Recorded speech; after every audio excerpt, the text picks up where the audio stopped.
우리의 믿음 안에 있는 비본질적인 신앙의 자유보다 중요한 것이 형제 사랑이다. 이것이 우리가 14장, 15장을 걸쳐서 생각해 볼 중요한 주제라고 이렇게 말씀드릴 수 있습니다. 즉, 자기 중심적 삶을 포기하고 나를 위하여 사는 것이 아니라 이웃을 위하여 살되 진실한 사랑으로 섬기며 사랑하는 것을 사도 바울이 우리에게 요구하고 있죠. 그래서 우리가 내 삶을 포기하고 하나님이 원하시는 형제 사랑을 이루어갈 때 거기에도 또 원칙이 있습니다. 덕을 끼쳐야 되고 또 본을 보여야 되며 형제와 함께 화해함을 드러내야 된다라고 사도 바울이 이야기하고 있어요. 우리들은 형제들을 비판하지 말고 형제들에게 거듭 강조되는 것이 화평의 일과 덕을 세우는 일에 힘을 써야 된다, 집중해야 된다, 최선을 다해야 된다, 이렇게 말씀을 하고 있어요. 그렇게 될 때 우리가 하나님을 기쁘시게 하는 교회, 그 다음에 사람들로부터 칭찬을 듣는 교회를 이룰 수 있다. 여러분, 한국 교회가 무너지게 된 건 다른 것이 아닙니다. 무엇 때문에 무너지냐면 형제 사랑, 사랑을 통한 율법의 성취를 우리가 등한시하였기 때문에 그랬다는 것을 저와 여러분들이 다시 생각해야 되고, 그렇다고 한다면 한국 교회를 다시 부흥케 하는 것도 세상의 방법이나 다른 어떤 구조적인 문제에 있지 않습니다. 우리가 본질적으로 형제를 비판하지 않고 우리가 서로 사랑함을 통하여 세상 사람들이 저 사람들이 진정한 예수님의 제자이구나 라는 사실을 보여주는 것이 중요하죠. 여러분들과 제가 이렇게 하나님께서 만나게 하셔서 봉동중앙교회를 이루고 있는데 우리의 삶이 과연 하나님께 기쁨이 되어주는가? 나는 나의 믿음을 통해서 다른 사람들로 하여금 칭찬을 하게 하는 진정한 믿음의 소유자인지를 우리가 한번 생각해 봐야 되는데, 여러분, 그 핵심은 무엇이냐면 비판하지 아니하고 형제를 사랑하는 겁니다. 왜 그러냐면 형제 사랑을 통해서 하나님이 원하시는 것, 교회의 하나됨이고, 교회가 하나 되었을 때 하나님께서 요구하시는 모든 일들을 다 이루어갈 수 있기 때문에 그렇습니다. 오늘 본문에서도 그 형제 사랑의 연장선상에 있어서 사도 바울이 우리에게 요구하는 또 다른 신앙의 덕목들이 있어요. 먼저 1절 말씀을 한번 보겠습니다. 1절 말씀 보면 믿음이 강한 우리는 마땅히 믿음이 약한 자의 약점을 담당하고 자기를 기쁘게 하지 아니할 것이라. 무엇이냐면 약점이 있다는 거예요, 믿음이 연약한 자에게는. 그런데 그 약점을 담당해라. 그리고 그 담당하는 것 때문에 너 자신을 기쁘게 하지 말라라고 하는 이 세 가지의 명령이 그렇게 1절 속에 들어가 있습니다. 먼저 믿음이 연약한 자들에게는 약점이 있어요. 이 약점은 무엇이냐면 헬라어로 보게 되면 실패함, 넘어짐 혹은 부족함, 그런 뜻입니다. 인격적인 문제일 수도 있고 어떤 습관적인 문제일 수도 있고 세상 삶에서의 무너짐이라고도 이야기할 수 있습니다. 그런데 그 실패를 어떻게 해야 되냐면 우리가 받아줘야 돼요. 근데 이 받아주다, 담당하다라는 말이 받아주다 혹은 지지해주다 그런 뜻인데, 지지라는 말이 다른 것이 아닙니다. 어떤 것이냐면 이 헬라어 원어로 이 담당하다는 말이 바스티조라는 말인데, 여러분, 우리가 나무를 이식하게 되면 3개의 혹은 4개의 이렇게 옆에 기둥을 세워서 그 나무가 뿌리가 잘 활착될 때까지 그 지탱해 주는 것, 그거 지지를 얘기하는 거예요. 우리의 삶 속에 연약한 자를 발견하였을 때 그 연약함과 허물을 들추어내는 것이 아니라 내 것으로 여기고 내가 그의 곁에 서서 그가 완전히 성숙한 믿음으로 자리할 때까지 우리 스스로 그의 곁에서 끝까지 인내하며 지켜주고 사랑의 수고를 해야 된다는 것이 바로 담당하다, 바스티조라고 하는 단어입니다. 사랑하는 성도 여러분들과 제가 이 말씀을 통해서 우리 신앙의 원칙을 다시 한번 생각해 봐야 돼요. 나는 다른 사람의 허물과 약점에 대해서 지금까지 어떤 태도를 취하고 있느냐, 이것이 내 믿음이 진짜이냐 아니냐를 여러분 판명하는 중요한 기준이 된다는 것입니다. 주님께서 우리를 믿음이 강한 자로 세워주신 이유는요, 자기 만족에 빠져서 다른 사람에게 내 믿음을 과시하고 자랑하라고 주신 것이 아닙니다. 다른 연약한 자들을 지탱해주고 그들을 세울 때까지 곁에서 수고하고 헌신하라고 우리에게 하나님께서 강한 믿음을 허락해 주셨다는 것입니다. 그러므로 이 말씀을 조금 우리가 확대해서 적용해 보면 그래요. 신앙생활 진짜 믿음이 온전한 사람은요, 다른 형제를 실족하게 하지 않아요. 그 사람의 허물 때문에, 약점 때문에 그 사람을 아프게 하지 않습니다. 즉 이런 것입니다. 내가 믿음이 강하다, 혹은 내가 하나님께 축복을 많이 받았다라고 생각을 해보십시다. 그러면 여러분, 가난한 사람 앞에서 돈 자랑해서는 안 됩니다. 예를 들면 내가 축복을 받았다고 한다면 배움이 부족한 사람 앞에서 내 지식을, 내 학벌을 자랑해서도 안 됩니다. 낮은 자들 앞에서 권세를 과시해도 안 돼요. 왜냐하면 나보다 중요한 게 바로 예수님께서 세워주시는 그 연약한 믿음의 사람이라는 것을 생각하셔서 내 관점에서 생각하고 판단하고 말하는 것이 아니라 내 상대방, 내가 연약하다고 생각하는 그 사람 입장에서 모든 것들을 판단하고 분별할 줄 아는 지혜가 우리 가운데 있어야 된다는 것입니다. 형제의 약점을 담당하는 사람은요, 형제의 약점을 비웃음으로 자기를 즐겁게 해서는 안 됩니다. 사람에게는요, 묘한 본능이 있습니다. 이 다른 사람의 아픔을 은근히 대리 만족하는 경우도 있고, 그 다른 사람의 아픔을 바라보면서 죄송한 표현이지만 약간 고소함, 이런 것을 느끼는 것이 우리의 사람의 어떤 본능이, 악한 본능이 있다는 것을 저와 여러분들도 다 잘 아실 것입니다. 그래서 다른 사람의 약점과 허물을, 그리고 또 그 사람의 넘어짐을 폭로하고 다른 사람에게 이야기함으로 자기를 기쁘게 하지 말라, 이렇게 이야기하고 있는 것입니다. 우리 봉동중앙교회 성도님들은 다른 형제의 허물, 아픔, 수치 모두 다 받아들이고 그 허물이 치료될 때까지, 세워질 때까지 그의 곁에 서서 끝까지 인내로 여러분 지탱해 줄 수 있는 믿음의 사람들이 되어야 한다는 것이죠. 그런 의미로 조금 더 확대해서 말씀을 드리면, 세상에 외면한 사람들, 자기 스스로의 삶을 도무지 세울 수 없는 사람들, 가난하고 지친 힘든 영혼들, 외롭고 고독하며 의지할 데 없는 연약한 사람들을요, 우리가 다 받아들여야 돼요. 그리고 사랑해야 된다는 것입니다. 또 하나, 이걸 조금 더 반복되지만 모든 사람에게는요, 단점이 있어요. 약점이 있습니다. 저에게는요, 더 약점과 단점 투성이에요. 그런데 그 약점을 집어서 비판하지 말고 어떻게 이야기하냐면, 네가 만약에 그 형제의 약점, 단점을 발견하거든 네가 그것을 담당해줘라. 그래서 우리는요, 다른 사람의 허물이 드러났을 때 하나님께서 네가 그 허물을 담당해주라고 명령하시는 하나님의 사명으로 이해할 수 있는 믿음의 눈이 필요한 거죠. 여러분, 우리에게 허물이 얼마나 많은지 우리 스스로도 다 잘 알고 있지 않습니까? 허물을 말하는 사람과 그걸 통해서 비판하는 사람, 자기를 기뻐하는 사람은요, 결단코 하나님의 거룩한 교회 공동체의 일원이 될 수 없다라는 이야기와 동일합니다. 예를 들면 우리가 구약의 창세기 유명한 9장에 보면 노아의 포도주를 먹고 술 취한 사건이 있죠. 저와 여러분들이 잘 아는 이야기입니다. 노아가 벌거벗고 잤을 때 그의 셋째 아들 함이 그 아비의, 죄송합니다, 추태를 형들에게 이야기하고 허물을 드러내게 되죠. 그런데 그 형제 이 셈과 야벳은 그의 아버지 옷을 가지고 뒷걸음질로 들어가서 그 아버지의 허물을 덮어줍니다. 문제는 그것으로 끝났다고 한다면 아무런 우리에게 이상이 없었을 터인데, 술에서 깨어난 이 노아가 함을 저주할 때 함 자체를 저주한 게 아니라 그의 아들 가나안을 저주해요. 노아가 이게 자신의 손자를 저주합니다. 그러면서 뭐라고 얘기냐면, 가나안은 셈의 종이 될지어다, 이렇게 얘기를 합니다.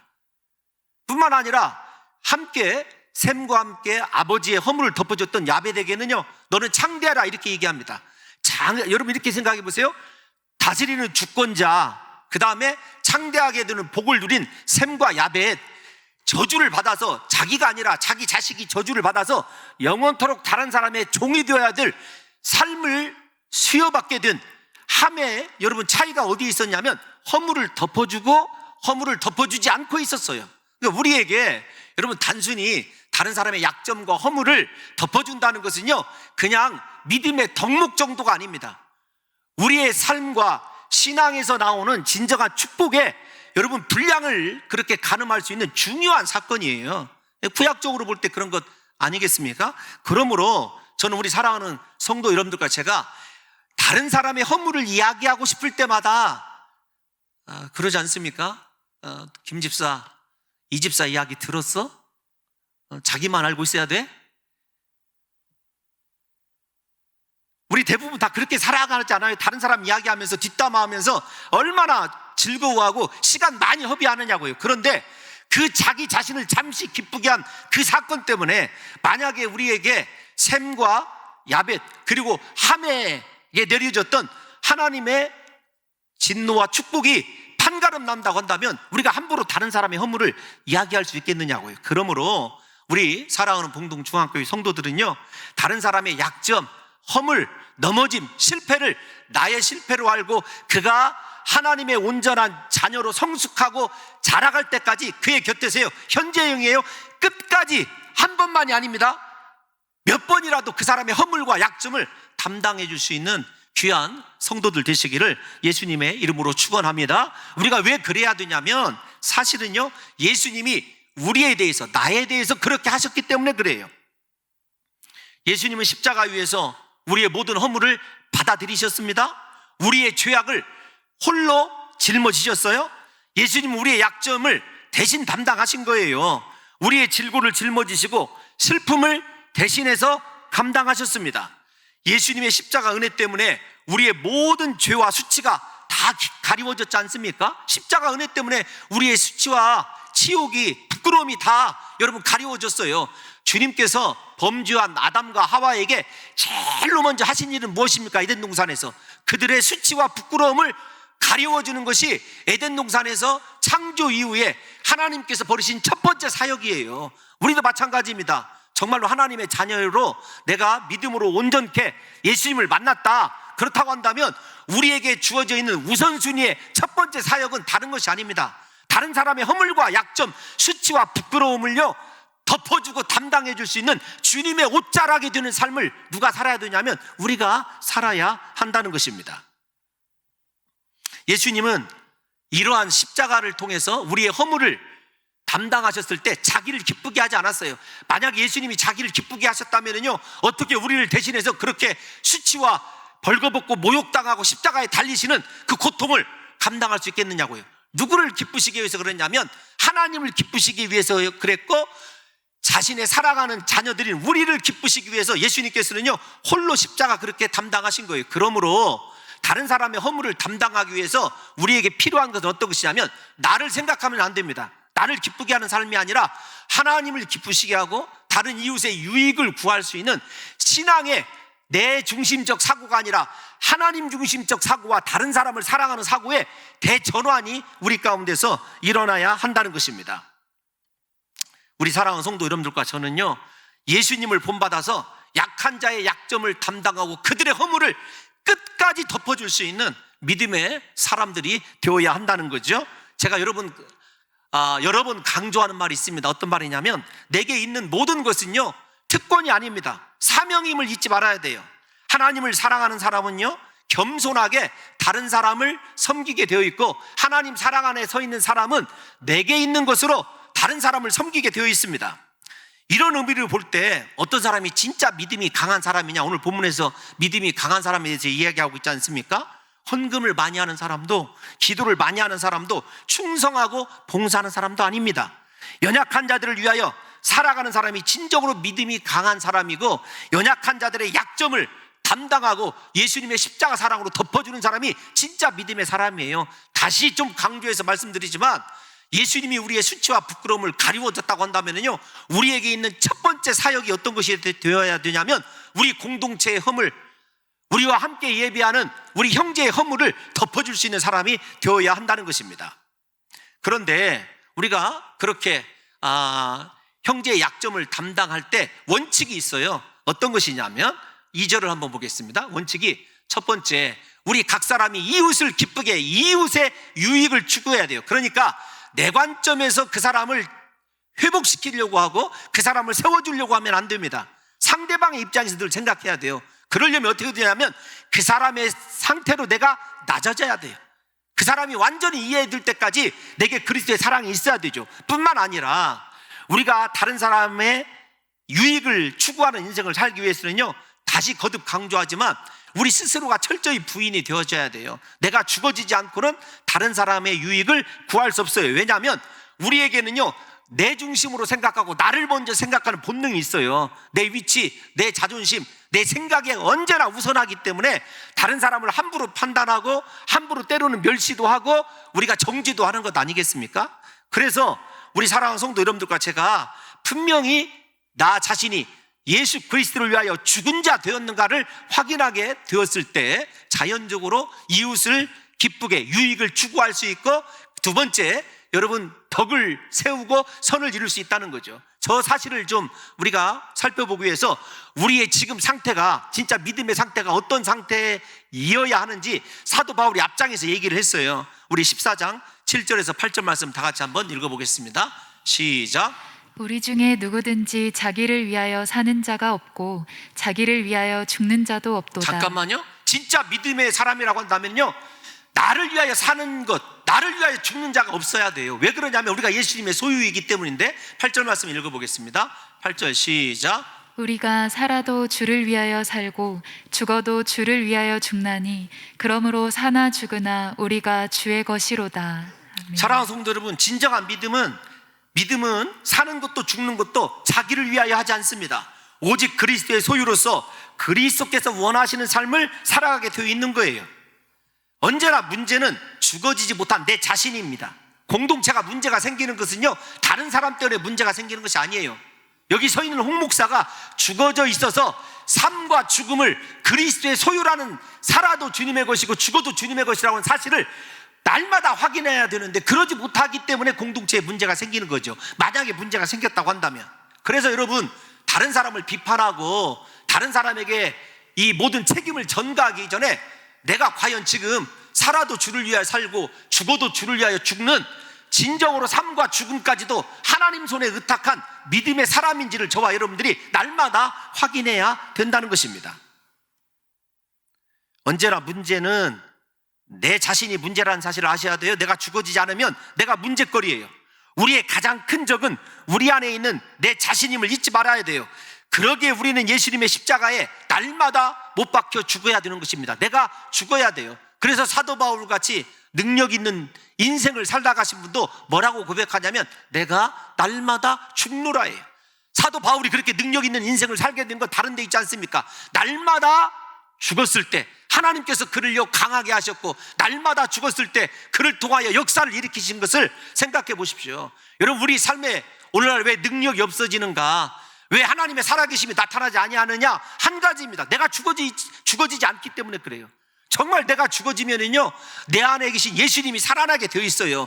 그 예수님의 말씀이 능력 있게 우리의 삶을 주장하게 되어 있습니다. 그래서 다시 말씀드리지만 이웃을 기쁘게 하고 선을 이루고 덕을 끼치는 삶을 살기 위해서요, 여러분과 제가 날마다 사도 바울처럼 죽어지게 되면은요, 나는 사실 이런 거예요. 내가 죽어지면 자존심 상하는 것 같고 다른 사람들이 몰라주는 것 같고 소유될 것 같고 그런 생각을 혹시 하실지 모르겠는데 그렇지 않습니다. 우리가 죽어지면 죽어질수록요, 하나님은 우리를 더 크고 강하고 높고 존귀하게 쓰신다는 사실을 잊지 마시고, 사랑하는 성도 여러분들과 제가 완전히 죽어짐으로 내 형제가 유익을 찾게 되고 내가 완전히 십자가에 못 박혀 죽음으로 하나님께서 기뻐하시는 놀라운 일들을 행할 수 있는 하나님의 거룩한 자녀 되시기를 예수님의 이름으로 축원합니다. 여러분, 두 번째 우리가 생각해야 될 것이 이웃을 기쁘게 하되 선을 이루고 덕을 세우라, 이렇게 이야기하고 있습니다. 이웃을 기쁘게 하되 하나님의 선을 이루라라는 말은 어떤 말이냐면 하나님의 뜻을 이루라, 일종의 범위가 그렇게 우리에게 주어지는 거죠. 하나님의 선하신 가운데서 우리가 그 사람을 위로해주고 세워줘야 된다는 거예요. 뿐만 아니라 모든 사람들에게 덕을 세워야 돼요. 덕을 정말 덕스러워야 됩니다. 우리의 사역이, 우리의 헌신이 하나님께는 기쁨이고 사람들에게는 칭찬듣는 일이 되어야 되고, 다른 사람에게 유익을 끼치는 그것도 하나님의 선하심이 먼저이고, 내가 그 사람을 세웠을 때 모든 사람들에게 덕이 끼쳐지는가도 생각해 봐야 한다는 것입니다. 사랑하는 성도 여러분, 우리 사랑하는 성도 여러분들과 제가 신앙생활 할 때 곰곰이 생각해 보세요. 나를 통하여 하나님의 선하신 뜻이 이루어지고 있는가? 두 번째로는 나는 다른 사람들에게 거치는 돌인가 혹은 부딪히는 돌인가? 똑같은 말이에요. 사도 바울이 14장에서 했던 말. 아니면 오히려 다른 사람의 신앙이 나를 통해서 성장하게 하는 디딤돌이 되어주는가를 한번 생각해 보십시오. 똑같은 돌멩이인데, 예? 다른 사람이 나를 통하여 하나님의 영광을 발견하게 되고 위로를 얻고 정말로 저 집사만 보면 힘이 나, 나도 저렇게 한번 기도하고 진실한 사랑으로 섬겨봤으면 좋겠어, 이렇게 선한 영향력을 끼치고 덕을 끼치는지, 아니면 내가 오히려 신앙생활 잘하고 있는 그 사람에게도 부딪히는 돌이 되거나 거치는 돌이 되고 있지는 않은지를 생각해 보자는 것입니다.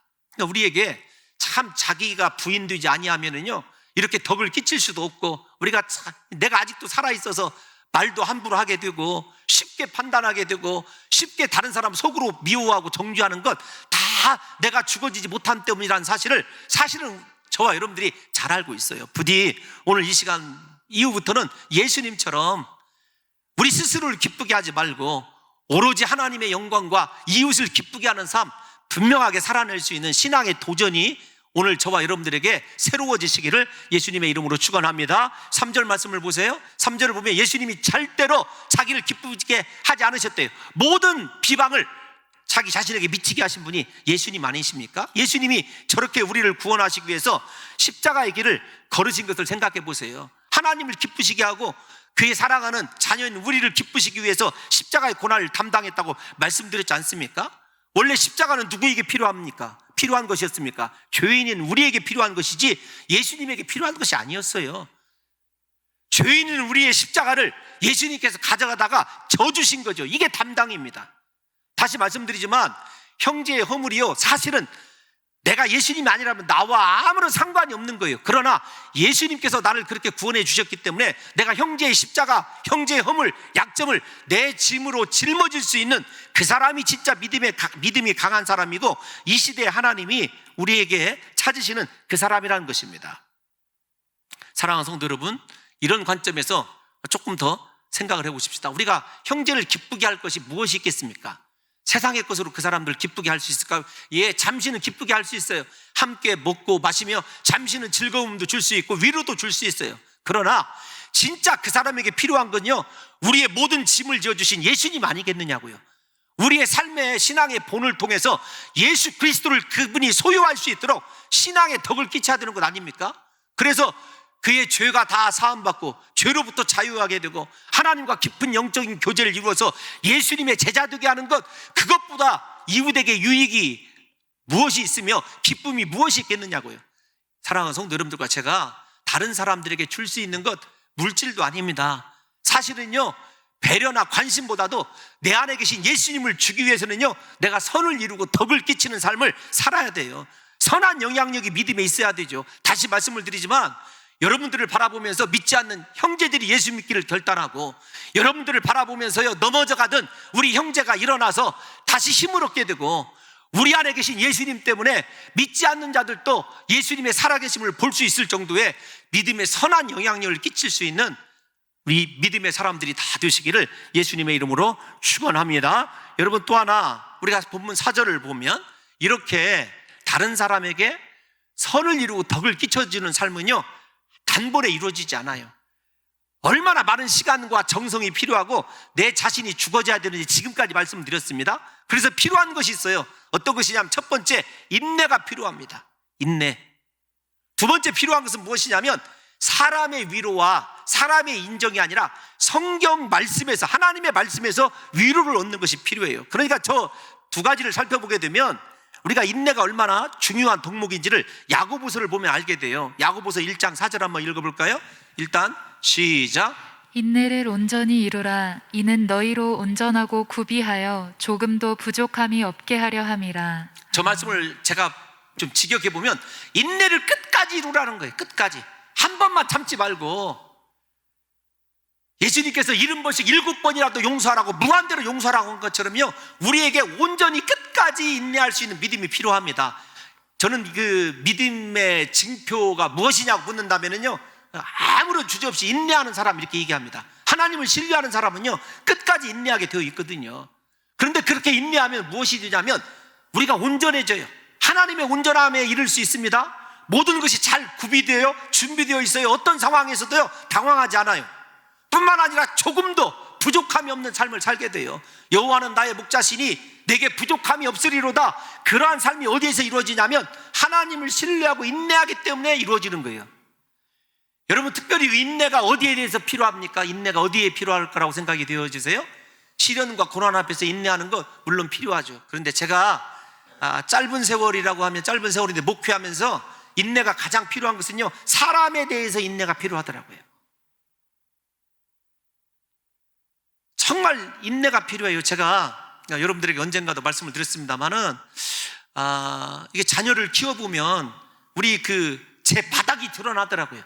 믿음의 바닥이 드러나요. 자녀들을 바라보면서 때로는 얼마나 제가 참 믿음도 없고 연약한 자인지를요 우리 자녀들을 바라보면서 알 수가 있었어요.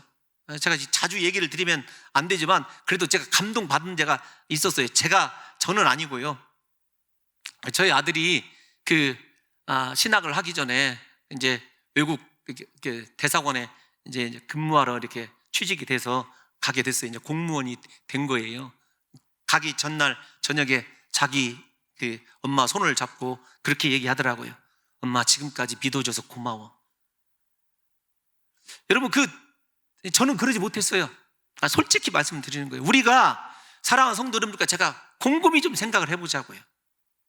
사람에 대해서 인내한다는 건요, 자기 자신의, 죄송하지만 제가 속된 표현 한번 방송 중에만 쓰도록 하겠습니다. 속이 썩어서 문드러져야 어쩌면 그 사람이 제대로 사람다운 사람이 될지도 몰라요. 신앙도 그런 것 같아요. 신앙생활 하면서요 우리에게 시험거리가 되고 우리에게 아픔이 되는 것, 일 때문에 그래 본 적 있습니까? 아닙니다. 사람이거든요, 사람.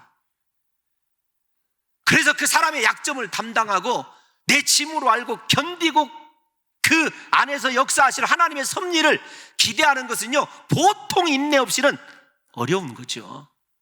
두 번째, 성경의 위로. 여러분 4절 다시 띄워놔 주십시오. 하나님이 우리로 하여금 인내로 또는 성경의 위로로 소망을 가지게 한다. 인내하는 사람은, 믿음의 사람은 소망이 있기 때문에 인내하는 거예요. 또 하나, 우리에게 가장 중요한 게 어떤 것이냐면 사람에게 위로받으려고 하지 마십시오. 성경의 위로 어떤 것이냐면 이런 거예요. 너 모세를 봐라. 이스라엘 백성들의 그렇게 원망과 불평을 그가 참고 견뎌냈던 것. 다윗을 보십시오. 하나님께서 그를 기름 부어 세우시고 13년 동안 광야로 이 사람 저 사람에게 쫓겨다니게 하고 대적들이 많게 하신 거 보십시오. 그런데 그들이 다 하나같이 어떻게 했습니까? 하나님만 바라보고 말씀으로 위로를 얻었던 사람 아니에요? 우리의 신앙의 차원이 좀 높아지려면 사람에게서 벗어나야 돼요. 사람이 내 신앙의 기준이 아니라 하나님의 말씀이 내 신앙의 기준이기 때문에 흔들리지 않고 요동하지 않고, 다시 말씀을 드리지만 부정적으로 설명하겠습니다. 여러분, 사람이 우리에게 위로 못 됩니다. 저 힘들 때요, 죄송한 말씀이지만 일부 때는 말씀 못 드렸어요. 아내가 위로가 될 것 같습니까? 안 됩니다. 자식이요, 안 됩니다. 친구가요, 안 됩니다. 오직 위로자 되시는 분은요 하나님밖에 없으시더라고요. 위로자 되시는 분은요 나를 위하여 십자가에 못 박혀 죽으신 예수님밖에 없더라고요. 그래서 진짜 신앙은요 사람들 관계에서 외로워요. 외로우면서도 주님께서 인내하면서 너 다른 사람을 세우고 섬겨가라고 하는 것을 저와 여러분들이 깊이 생각해야 된다는 것입니다. 저는 우리 봉동중앙교회 성도들이요 주님 오시는 날까지 우리 공동체를 이처럼 하나된 이 복스러운 공동체로 만들기 위해서 사람에 대해서 인내하고 절대 사람으로 하여금 위로나 어떤 인정을 추구하지 마시고 말씀 바라보며 하나님의 말씀에 의해서 우리가 단련되어지고 연단되어지면 하나님께서 우리를 존귀한 인생으로 분명히 사용해 주실 줄로 믿습니다. 왜 그런가 하면은요 인내하고 위로하는 자들의 하나님은요 인내하고 위로하는 자들의 하나님이셔요. 그래서 5절에 이렇게 얘기합니다. 하나님이 누구의 하나님이냐? 이제 인내와 위로의 하나님이 이렇게 얘기하고 있어요. 하나님이 누구나의 다 하나님이 아니라 하나님의 말씀만 붙들고 사람을 세우기 위하여 끝까지 인내하는 그들의 하나님이 되어주시는 거예요. 그런데 그 하나님의 은혜 때문에 우리가 이제 중요합니다. 그 인내와 위로의 하나님이 우리에게 주시는 상급이 무엇이냐면 물질이 아니에요. 세상의 성공이 아닙니다. 그제서야 예수 본받음, 예수 닮음이에요. 하나님이 우리에게 하나된 공동체를 이루기 위해서 요구하시는 건 다른 것 아닙니다. 예수 닮음이에요. 예수 닮음. 우리의 신앙의 목적은요, 사역이 아닙니다. 제가 늘 말씀드리지만 doing이 아니에요. 영어의 doing이 아닙니다. 무엇을 하는 것이 아니라 being이에요. 존재하는 거예요. 존재하는 것. 예수 닮음으로 존재하는 것이요, 세상의 소금이고 세상의 빛인 것이지.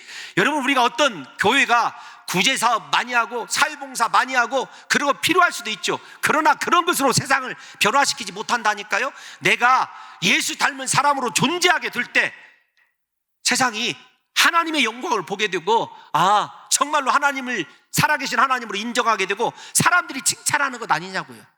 다시 말씀을 드리지만 한국 교회가 오늘날 이렇게 손가락질을 받게 된 건요, 우리가 많은 도잉의 활동에는 어떻게 보면은 투자를 하였는지 모르지만 성도들이요, 예수 닮고 예수 닮음 때문에 형제의 약점을 담당하고 사랑해주고 모든 사람들의 허물을 가려주는 그런 진정한 사랑이 없었던 거죠. 제가 여러분들에게 늘 이야기하는 것이 있습니다. 어떤 것이냐면 그런 거예요. 사랑하는 성도 여러분, 이 시대에 교회에 사랑이 있는지를 보십시오. 실망되시지 않습니까? 그렇다고 한다면 여러분 안에 사랑이 있는지를 확인해 보세요. 사랑은 모든 율법을 이루었느니라 13장에서 우리가 보고 있지 않습니까? 아무리 설교가 탁월해도요, 사랑이 없다고 한다면, 영혼에 대한 사랑이 없다면 이거 허사 아니에요? 목회자에게? 내가 아무리 사역을 잘해도요, 그 속에 사랑이 없고 형제의 약점을 담당하려고는 진정한 믿음이 없다고 한다면 그거 허사라는 얘기죠. 제가 여러분들에게 하나 예를 들어볼게요. 우리가 이렇게 이 사랑으로 하나 되고 또 이 그리스도를 본받는 사람의 열매가 무엇인지를 5절과 6절을 다시 한번 좀 읽어보고 설명을 해드릴게요. 5절 6절 한번 읽어봅시다. 시작. 이제 인내와 위로의 하나님이 너희로 그리스도 예수를 본받아 서로 뜻이 같게 첫 번째, 하여 주사. 서로 뜻이 같게 됩니다. 예수를 본받는 사람 어떻게 하냐면 뜻을 맞춰요, 다른 사람에게. 다시 6절이요. 시작. 한 마음과 한 입으로 하나님 곧 우리 주 예수 그리스도의 아버지께 영광을 돌리게 하려 하노라. 아멘. 아멘. 하나님께 영광을 돌리는 일은요, 위대한 사역이나 엄청난 헌신이 아닙니다. 그리스도 예수를 본받아 같은 마음, 같은 뜻, 같은 말을 할 수 있는 하나됨이에요. 하나됨. 그리스도 예수를 본받아서 한 몸 된 교회, 같은 마음, 같은 뜻, 같은 말을 하는 진정한 공동체를 이루는 것이 아버지께 영광을 돌리는 진정한 제사라는 사실을 아셔야 돼요. 제가 이 본문을 좀 해석을 하면서 떠올린 교회가 하나 있어요. 어떤 교회냐면 빌립보 교회입니다. 빌립보 교회를, 빌립보서를 읽어보시면 사도 바울이 두 사람의 교회 리더를 지적을 해요. 하나는 여러분 유오디아, 또 하나는 누구냐면은 순두개예요. 둘 다 여자인데 빌립보 교회의 중심적인 핵심 뭐라고 할까요? 리더들이에요. 근데 그 리더들이 마음이 같이가 안 됐어요. 왜 마음이 같은 마음이 안 됐을까요? 사실은 그리스도 예수를 본받는 인내와 성경의 위로를 그들이 모르는 거죠.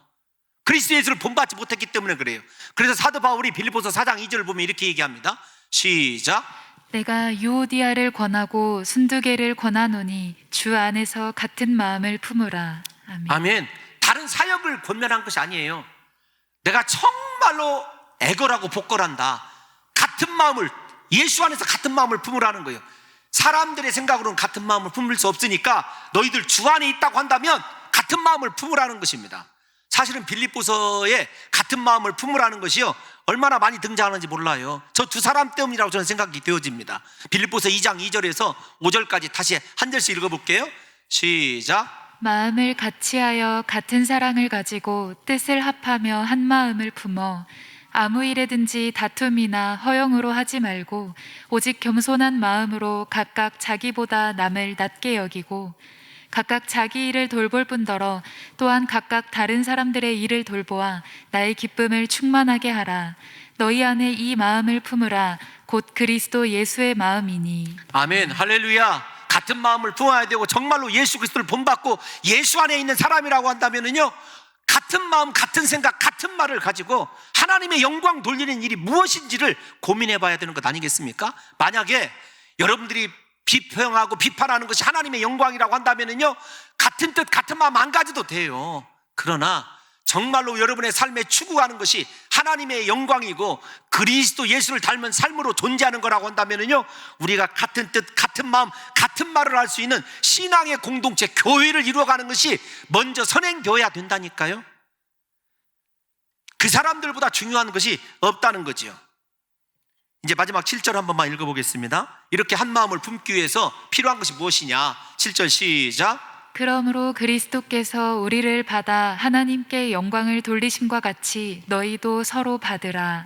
아멘. 명령형으로 되어 있어요. 너희가 서로 받으라는 거예요. 사랑은 일방통행이 아닙니다. 서로 받아줘야 돼요. 제가 드리는 말씀 가운데 손뼉도 마주쳐야 소리가 나는 것 아닙니까? 진정한 공동체를 이루기 위해서는요, 참 힘든 사람 중에 하나가 목회를 하면서 일방적으로 계속해서 자기 주장만 하는 사람이에요.